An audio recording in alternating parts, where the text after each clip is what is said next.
Traffic generation strategies, social media.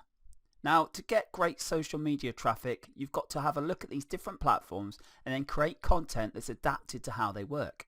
So here's a few different ones to look at.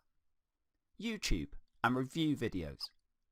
Now, to create a review video, all you need to do is get an affiliate product that you're thinking of promoting and then do a review on that product and put it on YouTube. And you'll get people watching your review and listening to what you say. Now, once they've done that, they may well buy the product through your link that you're promoting. To create an effective YouTube review video, you need to make sure they're fairly short, no longer than 5 minutes, because people just don't have a long attention span. You should use an engaging video title that gets people to click through and have a look based just on that. Treat it like a bit of copy, like the headline on a sales page. You should also use engaging thumbnail images. This means that when it's there in the results or through YouTube, it stands out and people look at it and click on it because they can see that it's something they'll be interested in. You should also use what's known as latent semantic index keywords, or LSI for short. Now, what this means is keywords related to your main subject. So this means you can create something with your titles and your descriptions that people will see, and it will be picked up by YouTube's internal search engine and be more likely to be shown when people search for something either directly or related to this thing. You should also mention these keywords in the video itself when you're talking. You need to get your view count up, so promote it on your different channels where you can, because the higher the organic and real views of your video, the more it's going to show up in their internal search engine. It will also be shown as a related to video on someone else's. This is great if they've got a high traffic video and yours comes up as the next recommended one. Now, the pros of YouTube and video is that video is very engaging. You're much more likely to be able to tell your viewer what you want them to know and to bring them to the conclusion that you want. Now, if a picture is worth 1,000 words, then how many words do you think a video is worth? A lot. It also enables you to incorporate different things like audio, pictures, diagrams, voiceovers, infographics, all sorts of things to create a really powerful visual thing. Cons. Well, obviously, to create something that's really high quality and really engaging can either cost you a lot of time or a lot of money, and you may not even know how to make them. There are places you can get them made for fairly cheap, but obviously you get what you pay for. Now, one example is Fiverr, and there are some good sellers on here, so it's worth looking around and seeing where you can outsource a short video. Facebook video content. Now, Facebook video marketing is a bit different to YouTube because you want to include lots of hashtags so that people can find you on Facebook. You also need to be very proactive in sharing your Facebook video post around all the different groups and things. Share it on your page, on your personal timeline, but just make sure that you link back to your Facebook page.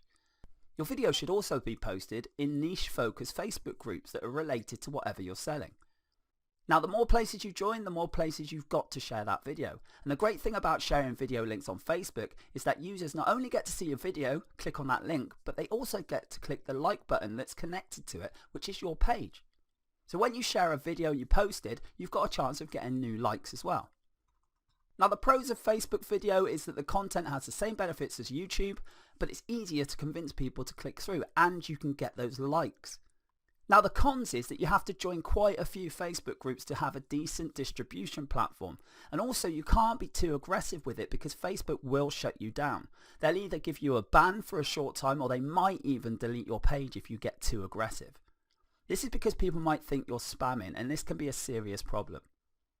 Facebook site link content. Now, when you share any type of content on Facebook, Facebook will try to post a preview of it. Now, if you're clever, you can take advantage of this and show Facebook users what you want them to see. Facebook will automatically pull an image from your page and also a few text pieces as well. It will also take the title of your content.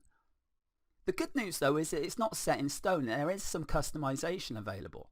You can come up with a custom description or even get rid of the preview completely if you want to. You can also add your own photo. The pros on this is Facebook enables you to share quite a bit of content, and if you know how to take advantage of the preview system, then it can draw a lot of attention. But the cons are that Facebook is constantly tweaking their algorithm. Now, if you've got a Facebook page or you've been active in Facebook groups and you share content, then only a small percentage of those people will actually see your link. Now, Facebook organic reach is getting worse and worse as time goes on.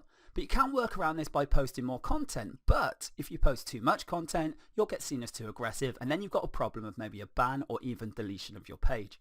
You have to be very careful to get a middle ground that works. Twitter tweets. Now, when you share a link on Twitter, and you put a hashtag next to it, people searching for that hashtag will find your content. This means that influential people may see it, and if they retweet your tweets, this can lead to a massive increase in organic reach. Posting on Twitter is very straightforward. You just post your link, a short description, and the hashtags you want. Now the pros with this is you can republish stuff on Twitter several times throughout the day. If you've used Twitter or if you've heard about Twitter, you'll probably know that not all of the users are on there all of the time. So by republishing your content several times during the day, you get to hit people at different time zones and at different points. Now to get the best out of this, you should check out your site statistics and see when the most people are engaging with your tweets, and then focus on always posting at those times. But don't republish the same content over and over and over.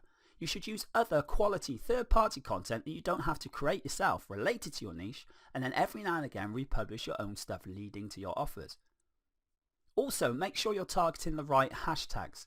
These are the main ones that people are searching for or that influencers are using. Now this gives it more chance to be seen by these influencers and possibly link back to you. Now this not only increases traffic to your site with the backlinks created by them, but it also increases your website's search engine rankings because it's seen as more of an authority. The cons of Twitter is that very few people actually click through to the content. It's so busy on there that sometimes there's just too much noise going on. Instagram. Now to market on Instagram, you just need to share photos related to your niche. People love these images and they can follow your account and click through on your photos. The secret to great Instagram marketing though is the tailored hashtags. Make sure that you've got hashtags that are really related to your niche, targeting down so that people will find your stuff. You should also always share high quality photos and only things related to your niche, otherwise people won't know what you're actually focused on. Now the pros of Instagram is that you can build quite a bit of a brand following and the photos you share directly reflect what you feel about things. But the cons are that Instagram doesn't work in every single niche. You need to have something that's very photogenic, something that looks good in pictures. For example, if your niche is car insurance, it's pretty hard to come up with photos that do justice. As long as your niche lends itself to graphics and has enough demand on Instagram for it to be worth your while, definitely go on there and do this. With each photo you can add a call to action and this will make people click through and go to your offers. Pinterest. Now Pinterest is like an online pin board where people share photos and ideas. Now you can then link these photos to web pages or offers. It's heavily categorized so it's easy to find things, but it also means that it's very easy to target a niche.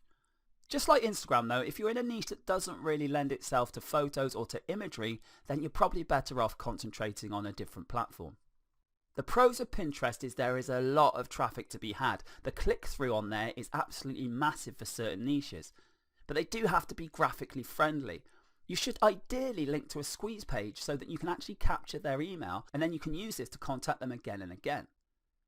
Cons with Pinterest are just like Instagram, it's not ideal for all niches. And you do have to do some heavy initial research for your niche on this platform to make sure that it's actually going to be a fit.